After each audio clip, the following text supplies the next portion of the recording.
O livro A História das Crianças que Plantaram o Rio é um livro que ele para mim segue sendo um grande espanto, um grande assombro, né? É um livro que já está em terceira edição, né? É um livro que saiu na primeira edição pela editora Tuí, na coleção Livro Lamparina, na segunda edição pela editora Cereja de São Paulo e a terceira edição agora pela Folheando. Então é um livro que ele me assombra. E ele nasce, mais uma vez, de um encontro com um jovem, com uma criança, com um menino. Eu fui convidado a dar uma palestra em Soure, uma formação de professores, e fomos até, eu estava na companhia da fotógrafa Elza Lima, da Sepult, e fomos lá para a Escola Gasparino, falar um pouco sobre leitura e liberdade com os professores, com os alunos, professor Hilton Favaz, professora Solange, professora Lígia. Então, houve uma situação em que houve um incêndio no quarteirão onde ficava essa escola Gasparino, tiveram que interditar a luz, né? Então fizeram a diretora, muito dessas diretoras que nada detém, acabou sendo que a conversa, a palestra evoluiu para uma roda de conversa no quintal da escola, no pátio da escola, cercada de lamparinas, porque não tinha luz.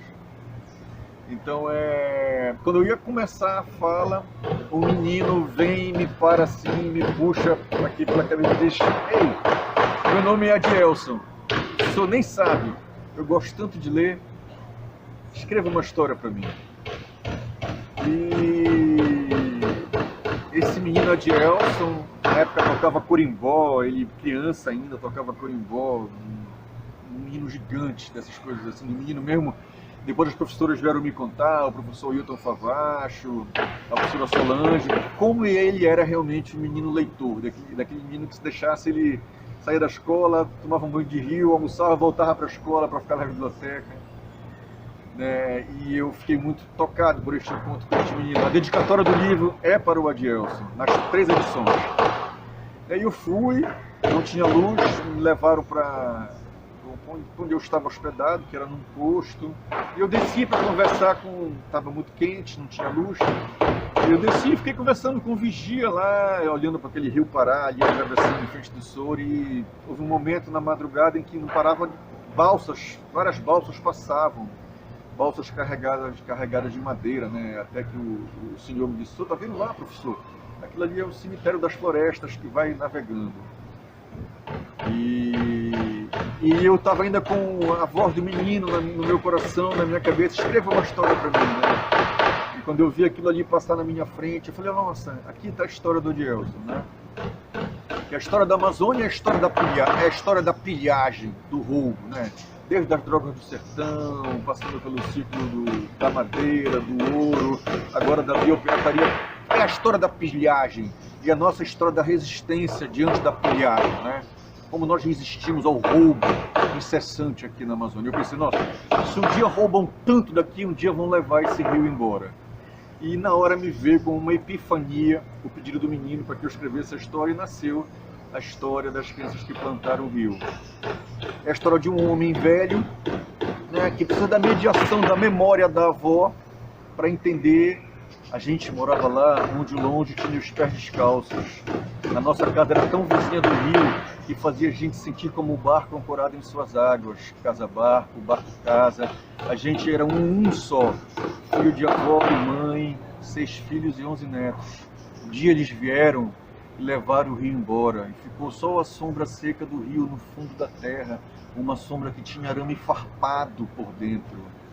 Ainda ouço até hoje a história da minha avó me dizendo: "Consegues escutar o silêncio do rio, meu filho?" Um dia, não se sabe de onde, madrugada alta, lusco-fusco, crianças do mundo inteiro vieram. Criança índia, criança preta, criança branca, criança amarela, criança alta, criança gorda, criança grande, criança pequena. Crianças do mundo inteiro vieram, cantaram uma chuva para o telhado do céu, e uma chuva fininha, uma chuva cruviana, uma chuva magrela caiu. E aquelas crianças apararam a chuva nas mãos, foram lá, no buraco seco do fundo da terra, onde os ladrões esqueceram a alma do rio, a alma da água. Aquelas crianças, não se sabe de onde, apararam a chuva nas mãos e plantaram o rio de volta na terra. Até hoje, menino é velho, velho é homem, velho é menino, velho é avô. Ainda ouço a história da minha avó perguntar: consegues escutar o silêncio do rio, meu filho? E eu penso, quando abro o jornal e leio, o rio está morto. Por onde andam as crianças da minha avó? Sim, vó, consigo escutar o silêncio do rio. E aprendi, vó, que saudade é um jeito de se fechar os olhos e andar dentro da gente. Mergulho no rio. Então, em linhas gerais, essa é a história desse livro, a história das crianças que plantaram o rio, que me surpreende.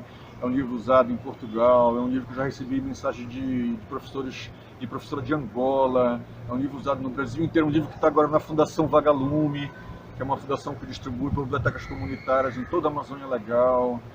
É um livro que me surpreende, porque a apropriação dele por vários saberes, é um livro usado em educação no campo, é um livro usado para falar de memória, de oralidade, até de meio ambiente se usa esse livro. Mas para mim é um livro que nasceu desse contato com um menino genuíno, apaixonado como eu por leitura, que é o Adielson, né? A dedicatória sempre estará lá. Nas 3 edições é para o Adielson, que um dia, numa noite iluminada por lamparinas, parou e me disse: meu nome é Adielson, eu gosto tanto de ler, escreva uma história para mim. E esse livro, A História das Crianças que Plantaram o Rio, é dedicado ao Adielson, que é um menino que eu nunca perdi contato, um menino leitor, que eu conheci menino, e hoje em dia esse menino passou em o que é uma escola, o que é uma família, o que é uma educação pública de qualidade. Esse menino passou em 3 faculdades, passou na UFRA, na UEPA e na Federal. É um menino leitor. Então eu acho que isso é a história das crianças que plantaram o rio.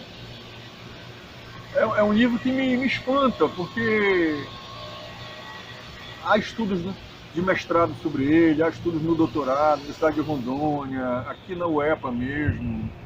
É um livro que me espanta, porque quando eu escrevi, eu pensei apenas em escrever uma história de resistência diante da pilhagem da nossa terra, né?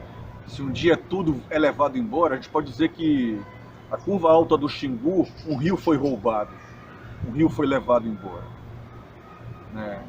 Se a gente pensar no movimento dos atingidos por barragens, este livro é usado neste contexto. Agora, quando eu escrevi, eu não pensei em meio ambiente, não pensei na história da pilhagem, não pensei na história da nossa resistência, não pensei na memória, na oralidade. Não, talvez tenha tudo isso. A minha experiência é uma experiência da linguagem. A minha experiência é a experiência da criação de um mundo com a palavra.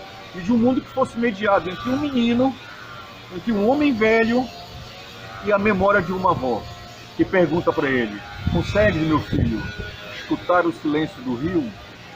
Talvez até hoje eu me faça essa pergunta pela minha mãe. Consigo escutar o silêncio do rio?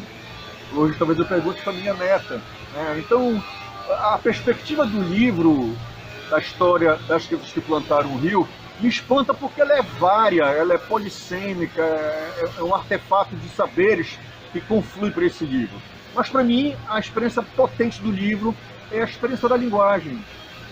É contar uma história a pedido de um menino que fosse a história de uma terra, a história da pilhagem, mas a história da resistência, e que fosse a história de uma memória, e a história de um amor, que se tece pela terra, pela água, entre um menino, uma mãe e uma avó.